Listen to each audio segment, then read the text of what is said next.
Okay, so here we are. Happy Friday with Chill and Chat. This is Cynthia Varkevisser, and today I thought I'd throw out the topic because of yesterday's topic last night. Maddie, is does the psychic and the intuitive and channeling all kind of play together? So I thought that would be kind of fun, but like every other Chill and Chat, we get to veer off as often and as far away from that topic as we want. All right. So let's talk about last night. So last night I did a class called "You Know You're Psychic, Now What?" or "You Know You're Intuitive, Now What?" Big difference. And in it, I was talking about the difference between psychic, intuitive, and channeling. And then I opened up for questions. And the thing that I thought was really interesting was people were asking me, "Hey, this is what happens to me. What is that?" Right? And then we talked about how the psychic and the intuitive and channeling all kind of plays together, which is similar to when you're getting ready to eat dinner. What you're doing is that you are looking at it. In Dutch, my great grandmother used to say het oog moet ook wat, which means your eyes need a little bit something too. And so you're looking at your dinner, you're smelling your dinner, you're eating your dinner. And it's the same thing with psychic, intuitive, and channeling. So I thought I'd just kind of continue on that vein. What do you want to talk about? What do you want to talk about? I mean, something that I wanted to bring up last night, but I didn't, is like I've been having a hard time with like, because I have like I'm beginning like whiplash between like going from this like spiritual psychic version of myself that's like that I love and I want to spend I want her to be my full time. But then I get whiplash when I have to veer back to like hanging out with people that think that I'm like crazy or like that are like so that doesn't really have anything to do with what you were saying, but like it hurts my psychic abilities because like I have a harder time connecting with like those psychic parts of myself when I'm like constantly having to move from, for lack of a better word, from 3D to 5D over and over and over and over and over, and it's just like exhausting. Yeah. So to me it's kind of like you are plugging into 110, right, electricity, and then you're trying to use that plug to plug into 220, right? And so what's going to happen is the energy is fine, but the plug is what frays, right? Mm-hmm. The plug. So I know what that's like, but here's the thing that's really interesting to me is that you never really turn off the 5D. You never really turn off the channeling. You never really turn off any of that stuff. But what happens is that a lot of people feel like they do, that it's either this or it's that. So I'll give you an example. I also do real estate. So it wasn't and I've been doing real estate for many years. And it wasn't until recently when someone goes, "Will you finally please just tell everybody you're intuitive?" And once I did, life became so much easier in both worlds. Hey, Corinne, how's it going? Pretty good. My audio is a little off, but that's my fault right now. But I'm doing really well. Good to see you. Good to see you. Well, good to see your name and good to have you here. I know I'm a jerk, but so we are talking about how the psychic, the intuitive, and how channeling all play together. And but I also said we can veer off topic as many times and as far away from the topic as you want. So Maddie Awesome.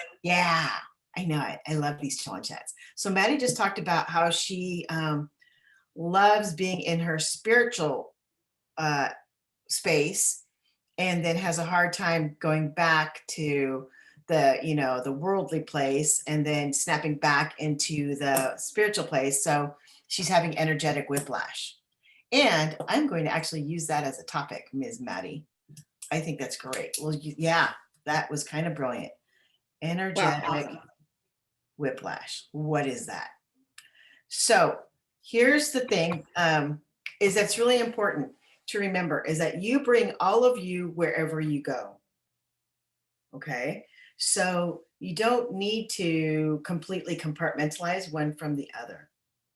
All that you want to do is you want to make sure that you have enough of the mix so that you can freely move from one to the other back again. Okay, so here's an example. If you think about spending a day at the beach with a friend, right? You're spending a day at the beach at the friend, you're hearing the waves, the sun's down, shining down on you. There's no music. You actually have the beach pretty much to yourself. And then there are times that it's super, super quiet because you and your friend are both in your own worlds. And then there are times that you are engaged in lively conversation, right? And it's a lovely day. And it's really easy because you have the environment to help you out, which is you have the waves, you have the sun, you have the mindset that you're going to the beach and you're going to take the day off, right?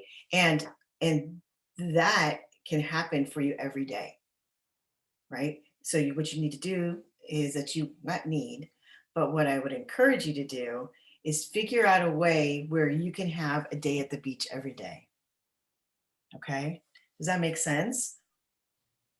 Yeah, like remembering all of those different like attributes of the beach, like the waves and the silence and all those things, while like doing like real world stuff. Yeah.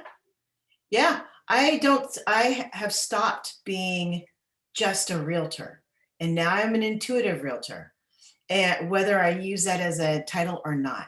So people know off the bat that that's the work I do, right? They're going to Google me anyway if you want to do any kind of research on somebody before you do work with them. So I might as well just be honest and take all of me wherever I go, right? So it's really important for you to take all of you wherever you go. That doesn't mean that you need to disclose to everybody, hey, I do readings, I'm intuitive, I'm all these things. But I encourage you that whenever there's an opening, to just say it. Just say it. And what'll happen is that when people are interested, if the energy matches when the energy connects, right, you're going to get a response. If the energy doesn't connect, you get the glazed look on your face, the over their face. You know it, you've seen it before. And don't let it hurt your feelings. It's kind of like I expressed myself, and that's not where we're taking this conversation. And then you just keep going. And you're really happy because you shared that piece of yourself. You didn't hide it. And it takes less energy to express it than it is to hold it back. And then it'll help even you out energetically, It's interesting. right? Yeah, because I do feel like I have to turn it off, like around family and Actually, yeah. So it's that. Okay. So around family. So here's how it goes for me around family. When it's around family, I pretty much say you need to be on simmer, like low, low, low, low. Like I put it, what's that thing where you only have a candle to keep the pot hot, right? So I don't Mhm. turn it off, but I keep it back here. And I don't turn it off because it protects me, Mhm. right? It protects me from if there's a conversation that's going on that I know is going to, take me to a place where it's going to mess with me energetically, then I call on it and it protects me, meaning that I know how to respond or something will happen and the conversation changes, right? So that's all I do. I'm like, okay, I'm going to put it in the background and I'm going to enjoy my family as a human being. And I know that I trust that you're going to, that you energy are going to protect me. So you're really talking to yourself. Yeah. Does that make sense? Yeah. It Yeah. does make sense. Yeah. I do it at work as well. I mean, just because, the funniest thing is that the person who taught me this was not my Swami mommy, but a freaking real estate coach. And I said, I have a confession to make. I do intuitive work and I do real estate. I love my intuitive work. I like my real estate work, but I really want to keep them, going. And he says, so do intuitive real estate. And then he said, look, he goes, I'm a Christian. He says, I don't have to tell anybody I'm a Christian. You can tell it in the work that I do. And people still come. Why? Because what they want is what you have. They don't care where you got it from. They just want what you have right now. Yeah. So you don't have to talk about all that stuff. Just be fully you. Yeah. Yeah. And I don't, it doesn't have to, like, it doesn't have to be two different versions of myself. Yeah. And so that is actually the thing that makes me really excited, because the information I'm getting is really about, what did I say? It is putting your spirit in your business. Hey, Santana, it's your spirit. It's putting your spirit in your business and understanding the business of spirit. It's all one. So take it all with you, Yeah. right? Just one takes the driver's seat, the other one rides bitch. Right? Or back seat, whichever way you want it to be. But you don't want it to be in the trunk. I was gonna say, what if it's in the trunk? Not in the trunk. Not in the trunk. Right? Because it needs to ride with you. It needs to be, it is a part of you. Yeah. You put it in the trunk, it's not really a part of you, right? Right. So, hey, Santana, we're talking about how psychic, intuition, and channeling all play together. But I said we can veer from the topic as often and as far away as we want. That's dangerous. I know, right? Yeah, when you open that shit up, that's dangerous. That's my middle name. So I'm asking everybody just kind of like what's on their mind, what's going on, and yeah, we're just gonna kind of like flow through it. Sound good? Yeah, that's cool. All right. That'll work. I love it. Hey, Corinne, you got anything going on that you want to talk about? I actually have a really good friend who actually introduced me to you. And she is so amazingly freakingly talented. And this person just seems to be struggling with like extreme doubts and comparing herself to others' success and not kind of owning her own talents. Yep. Having faith. And I'm trying to figure out the best way to support her, like to be able to, put the mirror in front of her face and wanting her to help her flourish and just have that confidence. Okay. Yeah. So any ideas or any ways I can support my friend would be greatly appreciated.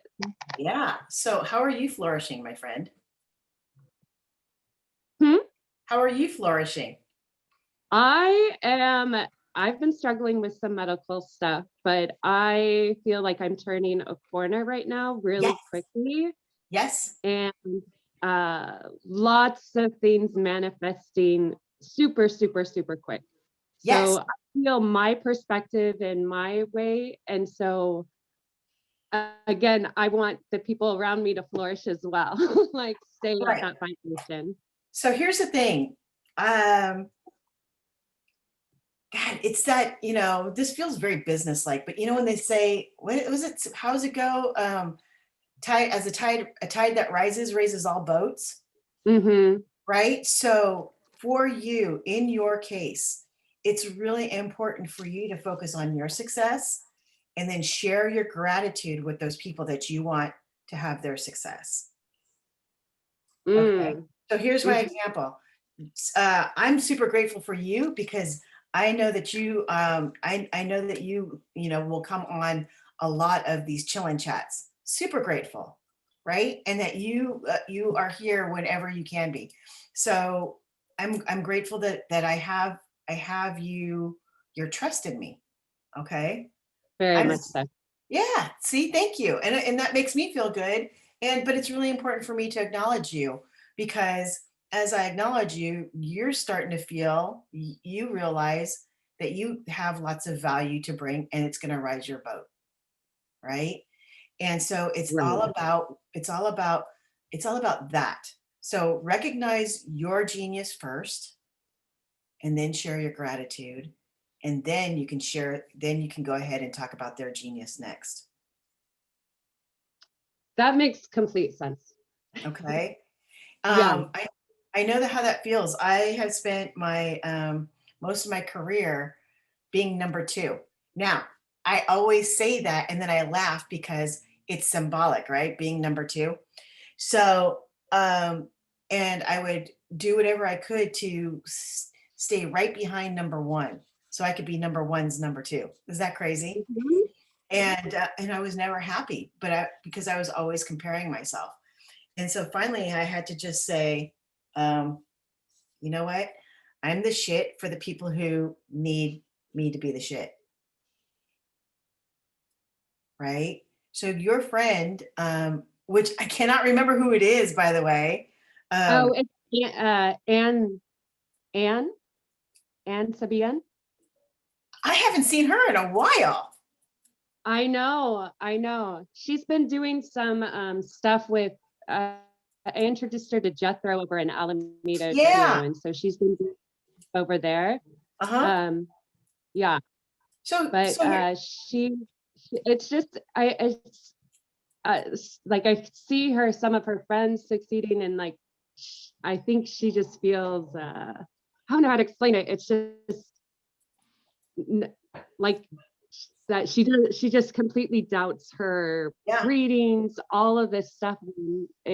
She's getting so much 100% right on with people, but she kind of diminishes it. Even like I've observed some of her readings recently where it's just like, I don't think I'm going to get anything, and so once you get that intention out, you kind of plant that seed and doubt in somebody else, so they're not even making all the connections right away. Like later on, I'm sure, a week or two, they'll be able to go, oh, this was connected. But just putting out those intentions is just kind of like, you don't even have to say that. Like you could think whatever you want inside, but just don't even put it out. But I don't know. Yeah. So yeah, so it's unfortunate for Anne, but there's no but. It's unfortunate for Anne that she's in this space, and it's a space that only she can get herself out of, that she can shift out of. However, you can help her with the shift by sharing your successes and then sharing your gratitude, because then what that does is it boosts her, right? And so I'll give you an example of our mutual friend, Mo, who I like to call Scout. And Mo was in here a couple of weeks ago, and she said, I didn't do a very good reading, and so now I'm timid, I don't want to do a reading, and blah, blah, blah. I said, I did this online. I said, why don't you help me with my cat? And, I said, we're just fucking around. So she did a quick read on my cat. It was awesome. It was a really good read. And I said, so grateful. Thank you so very much. And I said, now go do readings. Mm-hmm. And it shifted. So do you see what I'm saying? It's not about, if you're, for friends, the best way to coach is to not coach, is to just celebrate everybody's success. So celebrate her success, but celebrate your success first. Yes. I mean, that makes sense too, just because, even if someone gives you a compliment, if say you were studying to be a doctor, it means a lot more from somebody who's actually a doctor than somebody who's not necessarily practicing it, because it's like, how do you know if I'm good enough or not? Right. It's really easy. It's easy. And, comparing is really easy. And what I believe is happening with Anne is that she hasn't really defined what success is. So when she defines success, because it doesn't have to be monetary, it doesn't have to be financial, right? Once she defines success, then what happens is that she gets everything. So what it was great. I had this in meditation, which is if you focus on one thing, you get everything. Right? So all she has to do is, define success. That's great. Thank you. Yeah, no problem. No problem at all.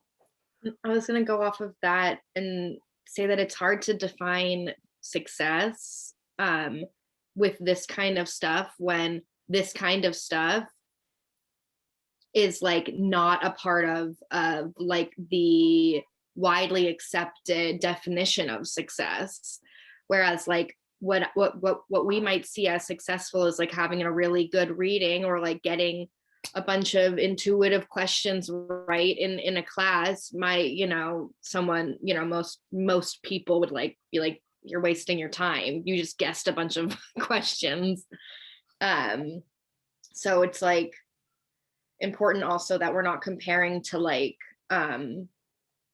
the society around us and their definitions of success, because we're never gonna make it. Let me shift it up just a little bit for you. I know somebody, we're not quite friends, but we know of each other. And this person is a really good communicator, and she's a good medium, right? And also does cards. She's very clear that it's financial, right? And she's doing it. Now, in her finances, she's also incredibly generous. So she brings in a lot of money and she gifts out a lot of money. And so she's really clear how this energy works for her. The part that cracks me up is that we work two completely different circles. I like to deal with the gritty, intense people. So if you're here, Santana, I'm gonna miss you. I'll see you later. Is that where was I going with that? Oh, is that we work in two completely different circles. So my success is that I love having this, gang, which is not a great word, but it feels so good because it's just like, my gang. But to have this gang of people who are, super real, they like to be human, they really want to expand into their spirituality. This is why it's really interesting, Maddie, because I really celebrate being human. I hate being upset, but I love being upset because that's the difference between a rock and me, is that people get to see that I'm upset. Only, there are different sensitivities. So I get to share in this, but, and that's not her crew. So we define success in two completely different ways. I would like to have this, a soul army. Is that such a phrase, a soul army? But I would like to have a soul army, and where we're just kind of like getting shit done. Right. So yeah, does that make sense? So it can be finances. She is and she does it really interestingly. She's she's got it worked out. So she is financially fit through readings. So yeah. And my goal is to also be financially fit, but that's not my definition of success. So I have to keep focusing on my definition of success, and lo and behold, the money comes as well. So did that help, Corinne? Yeah, no, that helped immensely. Thank you. Yeah, no problem. Does anybody have any other questions or anything else you want to kind of talk about? If Maddie doesn't mind, I would like to ask another question. Maddie had me last night. We have time. Questions kind of about, I don't know if it's ethics or overstepping. This particular instance is my gut intuition saying there's something really wrong with my mother's heart and the doctors haven't found it, and kind of suggesting to her doctor to do a couple other tests. But I don't know if that's just overstepping in your own intuition or not. There's no such thing. So there's no such thing as overstepping when it comes to health. Mm-hmm. Okay. The way that especially when it comes to someone you love, and all you need to say is, Mom, I'm really concerned. Can we just keep looking? Okay. Sure. Now, does your mom feel like she's got an issue with her heart as well? So with the test they did, she thinks she has a perfect heart right now, or her heart's fine. Uh-huh.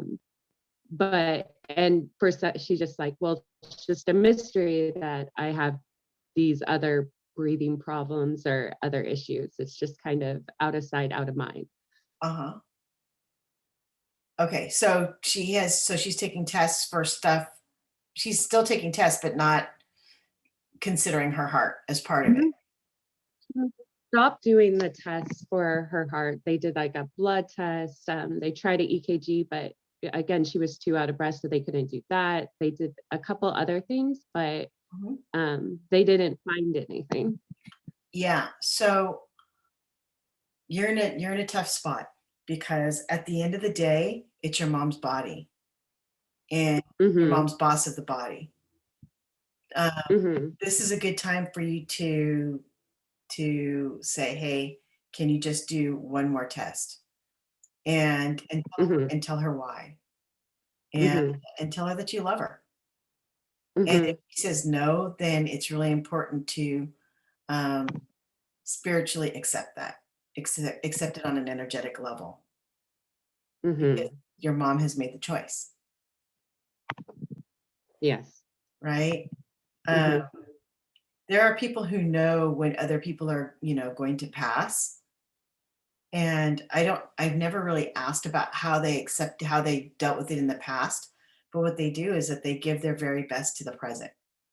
And because they know they're not going to say that there's no changing, it's like it's fate, but they also know that each person is in charge of their own destiny, so to say. Make sense? no, I did. Yeah. Yeah. So if your I mom, yeah. yeah, I feel with my mom, she is pretty tired because of the issues with her body. So Yeah. I don't feel she's wanting to, um, like if she has to live like this, I don't think her desire to live in this type of, reality with all these pains, um, is something that is appealing at all. Right. Right. And the other thing is that she may just need some respite before she makes her next decision, which could Hmm. be, hey, I do want to do this or I do want to do that.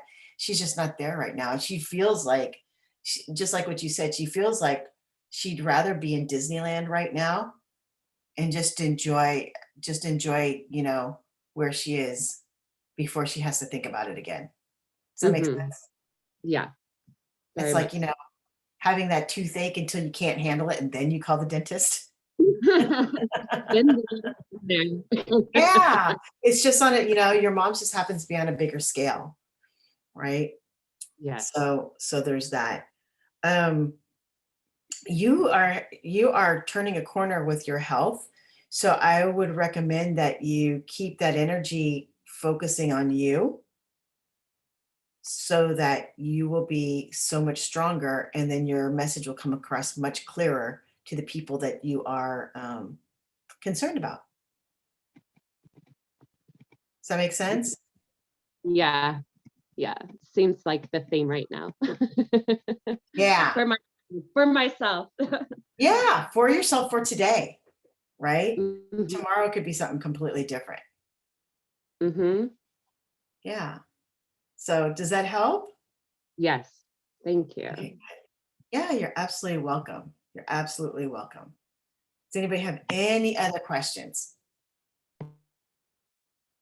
How do you guys take in your information when you get information from channel, symbolic, how do you get it? What usually happens? Do you find that it happens a certain time during the day? That it happens when you're a certain mindset?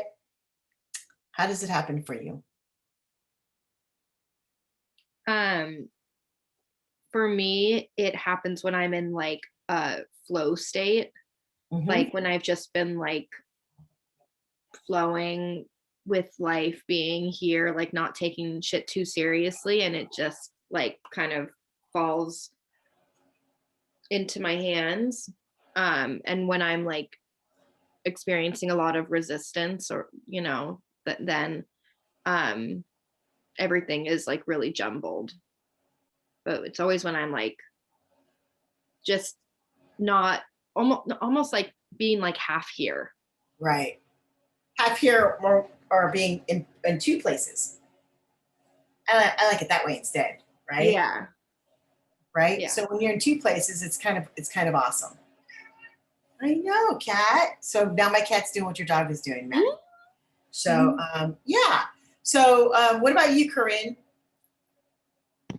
I can relate with Maddie. In addition, though, I feel when there has been kind of crises or things that may my energy heightened as well, Uh-huh.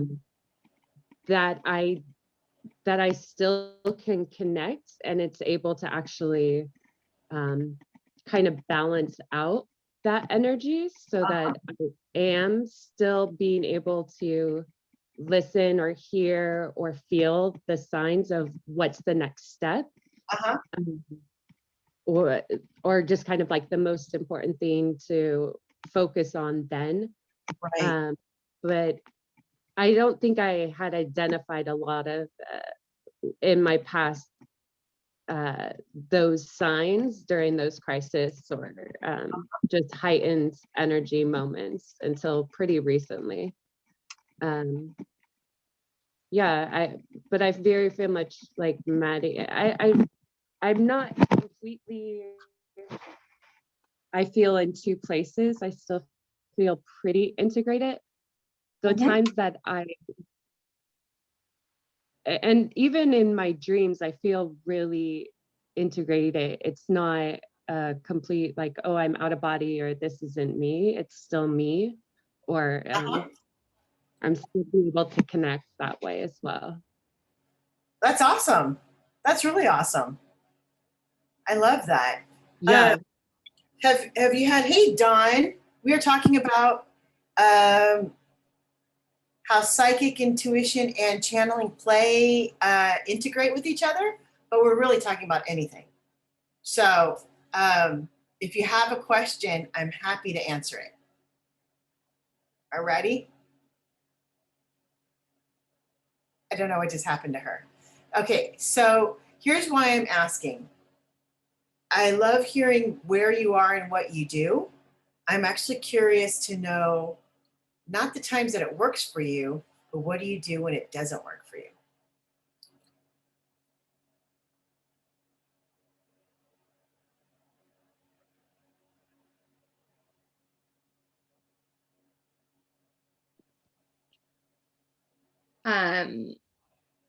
If I'm like, do you mean like if I'm having like a hard time reaching that state and like connecting? Mm-hmm. Or if you find yourself, my favorite thing is I go down the slippery slope of emotion where I know better not to engage, and yet I'm like, here I go, and off I go to the races, right? And I go full on crazy bitch. Yeah. I do that, let's just be real. We are human beings. So the question is, how do you find can you stop it? Do you try and shift it? Do you just go with it and then process? Everybody has a different way of doing it. I'm just curious to how you work with yours. Usually when I like fall for the bait, I always like, it always to me feels like I'm literally falling for my own bait whenever I go into those like spirals of anxiety or whatever. I usually, I don't know. I usually like let what I'm trying to work on now is like letting myself feel every feeling. Good for you. Yeah, because it's like for forever we just like try to like mask everything, or we're trying to only feel certain things, but the point of feeling is to feel everything and then you finish every feeling. But like on the last full moon I was super super anxious and I wasn't able to like do any of my full moon ritual stuff because like my brain just wasn't there, and the next morning I woke up still very anxious, but I did like a redo of the full moon stuff. Yeah. And like the next morning, and it took like almost 2 hours for me to like finally feel like I could close, like I was finally back in the state that I wanted to be at. I think for me, I just have to keep trusting and like keep reminding myself to trust that I'm not like, that I didn't lose it all, or that I'm like not lost. Yeah, that's actually a big deal. And that was, and good on you for doing a do-over. It's a really good solution. And it makes you feel better, right? Because you didn't let yourself down. You just adjusted, right? Yeah. About adjusting. So Yeah. what about you, Corinne? Personally, I know the best way for myself is movement or action. But sometimes it's okay, just, stepping away for a minute from it, or, have your have your beer, have your glass of wine. Yeah, exactly. Just not putting so much pressure to kind of perform, for whether it's for someone else or for your own self, and not getting stuck in the head with kind of those ego thoughts and self-doubt. Because again, what you said, it's that slippery slope, and you could just go whoop, right down the slide. And I mean, I think that's just practice, though, is just kind of knowing yourself. Like I mean, and you might be the morning person, you might be the night person, where you're more connected. Or if you haven't had food, just making sure that you've taken care of your body first, Mhm. and yourself first, emotionally, before trying to connect for yourself or for someone else as well. Right, right. I don't find myself going on full on bitch anymore. I kind of miss it. No, I kind of do, because there's something about like gathering all that really angry energy and just like, but what I found is, when I get to the cranky point, that I sit and talk and say, okay, what is the point that I really want to get across? And how's the person that I'm really frustrated with going to hear it? And so my responsibility is to both of us, right? My responsibility is to say my truth in a way that she can hear it, or with my kids in a way that they can hear it. My kids, I think my kids and my partner are my last slippery slopes. I'm working pretty well on my partner, my kids. It's that whole thing about how I feel as a mom is really, really deep. And so it's a continual thing. But that doesn't mean that there isn't traction, right? It just means that one's slow going. So, so if you find yourself in this way, and I love the responses that you have, you may want to, just think about what is the point that you're trying to make? Not even trying. What's the point that you're making? And obviously, the person that you're wanting to make the point to does not speak your language. So how are you going to translate it so that that it can be received in their language? Does that make sense? It does for me. I mean, if I'm talking to my kids, if I'm talking to my parents, if I'm talking to different friends, if I spoke the way that I spoke to my oldest son, even to my youngest kid, they're going to respond or take in that information so much differently. And also that approach. Yeah, that approach. So yeah, I'd say my kids are my slippery slope for sure too. Yeah, isn't that crazy? It's easy. It's like, oh wait, which one am I talking to for sure? Because they just zoned that completely out. Yeah, it's amazing how they can do that. And the nice thing about this is not against you at all, Maddie, because I know that I'm old enough to be your mom, but no, I really am.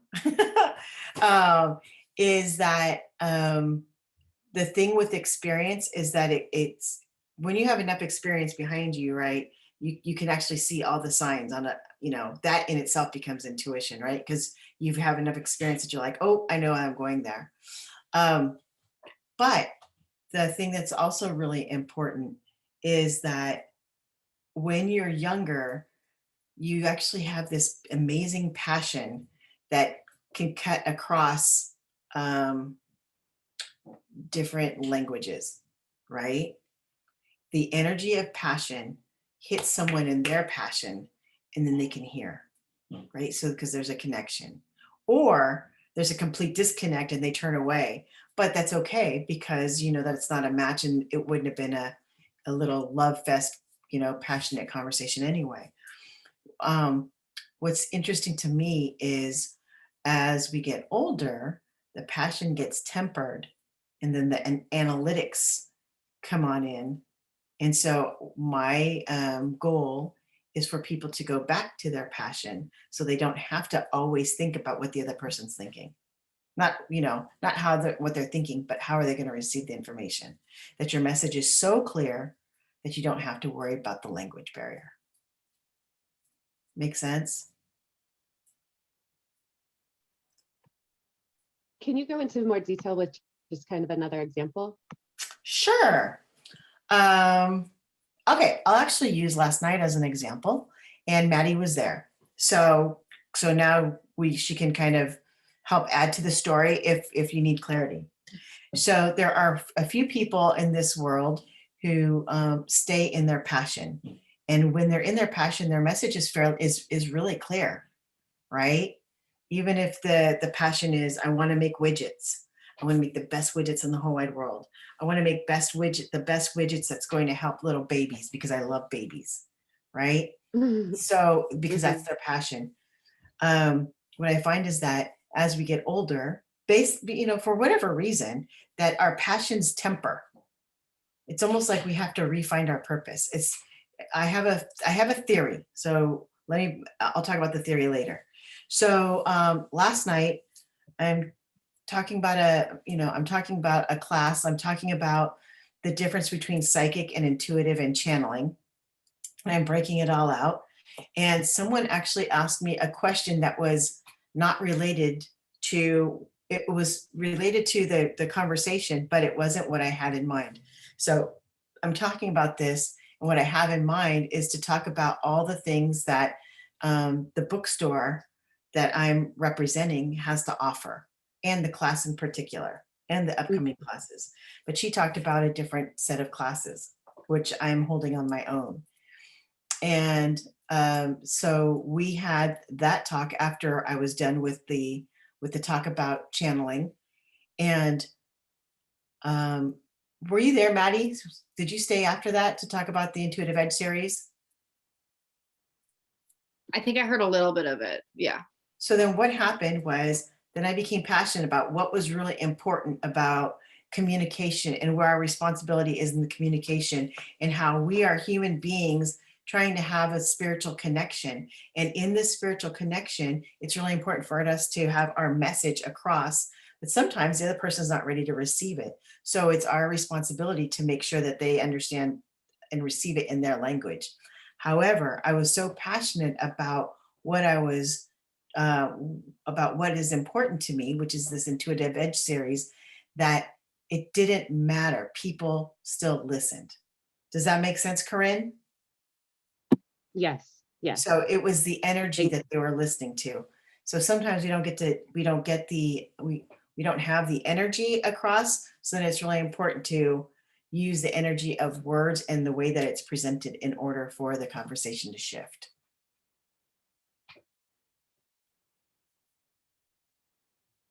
Make sense? Yeah. Thank you. Yeah. Kind of an interesting thing. Does anybody have any questions about anything? Nothing burning. What about you, Corinne? What's your favorite kind of like more mediumship channeling? Like, what's your love in all of this? My love is throwing it all together. So, so I like to say that I'm a universal channel, which cracks me up because a universal channel really talks about your television so that your Mhm. television can talk to your, this is old, your television can talk to your VCR, but really that your television can talk to your receiver that can talk to your sonic, what is that, your surround, your sound bar. And right, so the universal. So mine is universal. Mine is, my favorite thing to do is to put it all together. So it's because when I put it all together, it feels like I'm having a party, right? And so I'm having a party every time I'm doing this work. I mean, come on, right? Mhm. So so I'm not a purist in that way. When I really admire people who have their tarot cards down so much that it's like a part of their body. Mhm. And I love mediums who have no problem. And I love this, like, when a bunch of the woo-woos come together and we're talking, and then also when the medium goes, oh, hey, so-and-so. The other day I got this phone call from my friend who I don't know her as a medium, but she called me up and she goes, hey, your mom's here. My mom died in 2015. She goes, hey, your mom's here. And she says, you need to talk to my kid. So I'm calling you. And so, right. And I'm like, that's magic. That's so magical, right? Mhm. I'm not a purist in that way. But I am one of those, I love putting it all together so that you have one cohesive message. So does that make sense? Yeah. Yeah, it's my favorite. I always say it's my favorite, but this really is my favorite. To be honest, doing the fifth dimension is not my favorite thing to do.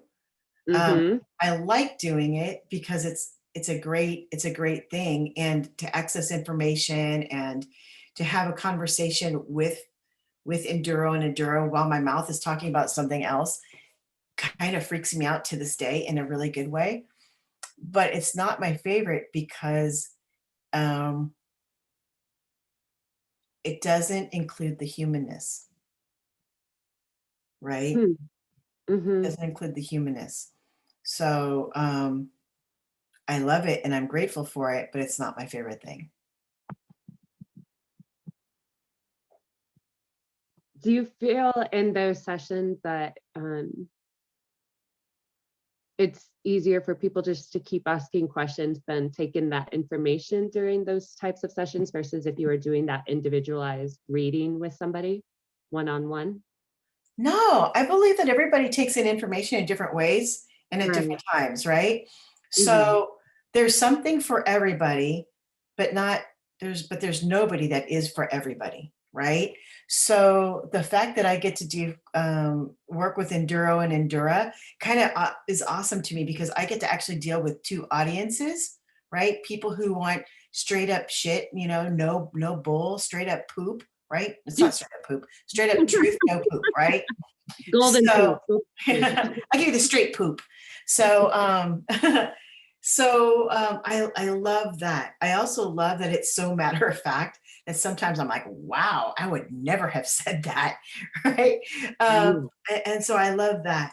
I believe everybody, and energetically, what I love is that when there are a group of people who sit around doing Enduro and Endura, even online, you can feel the gathering of the energy and it swirls, right? The energy just keeps building upon itself.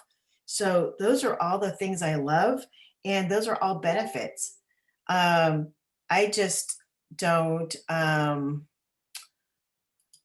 just don't think that I've tapped into fifth dimension enough. So this is confession time.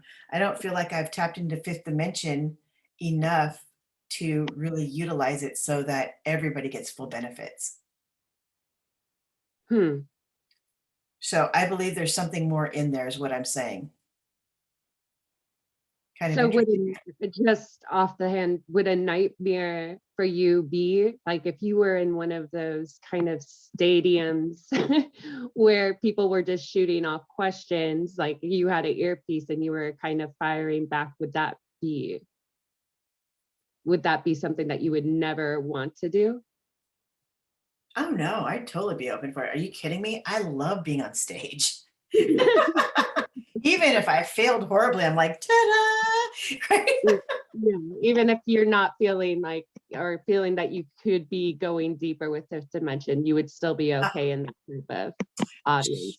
So here's the deal. I still do fifth dimension. I'm not doing it as often because I know that there's a shift happening.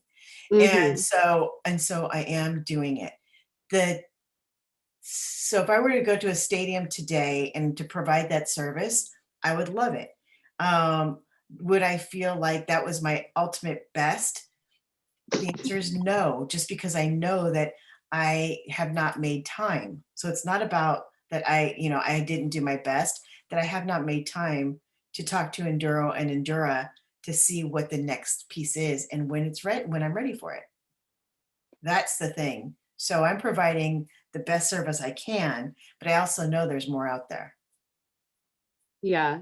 From what I've experienced, I feel there's more of a shift from individualized to more collective. Yes, I agree. I agree. However, there are people so I agree. And at the same time, there's this really cool group of people who are incredibly unique and they need to do it on their own so that they can kind of digest and put their secret sauce on it and then they spread it to their worlds. Mhm. Because the cool thing is how many readers do you think I read? Zero. Well, maybe. I don't know. You know what I mean? I don't do readings for readers. We do it for fun, but we don't do it as profession, right? Mm. Um, so these few people are the ones they're rebels.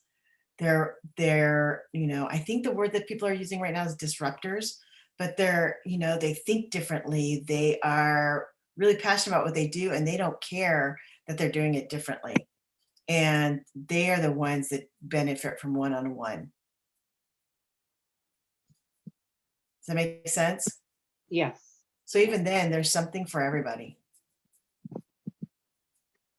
But you're right, collective is kind of badass. Yeah.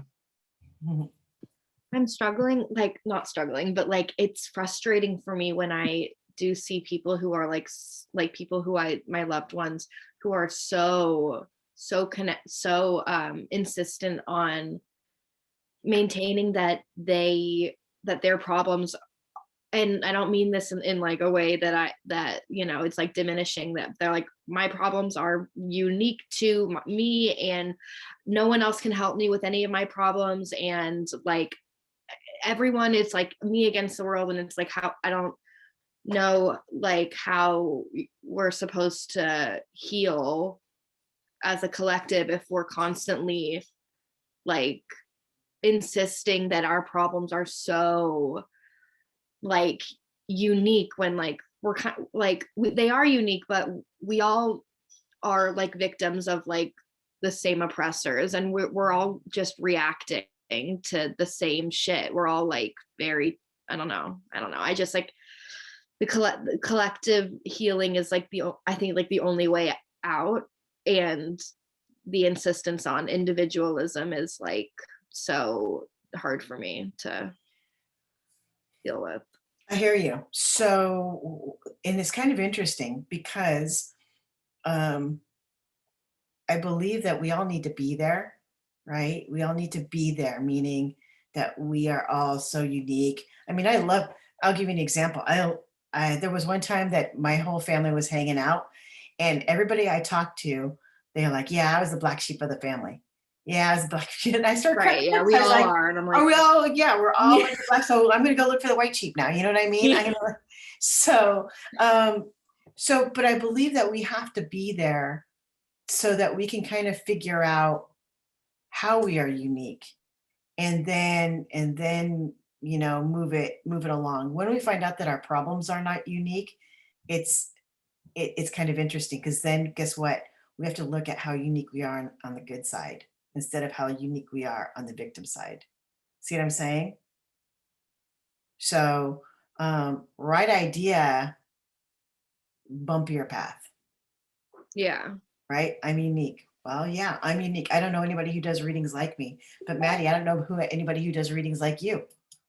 Corinne, I don't know anybody who does readings like you, right? We're all unique. But when it comes to our challenges, they're more the same. However, the Corinne, this is just like what you were saying about your friend, right? Is that she's focusing on her past and all the other stuff instead of going, yeah, I'm unique. And this is who I cater to. I don't know who I cater to. I just know that people show up. So I know that there's some kind of resonance happening. Make sense? All right, party people. It's 12:04. I must leave you all. Do you have any last questions before I sign us off? No, thank you so much. Thank you. Hey, so I want you to know that I have these Friday chill-in chats. I do monthly, so you know your intuitive now what, Corinne, if you ever want to join on that too, Mhm. you just sign up. It's monthly, the first Thursday of the month. And I got a bunch of classes coming up if you ever want to kind of check those out too. Okay? Yeah. Thank you. Yeah, thank you. All right, I'll see you all later. Hope everyone has a Thanks. good weekend. You too. Karen. Bye. See ya.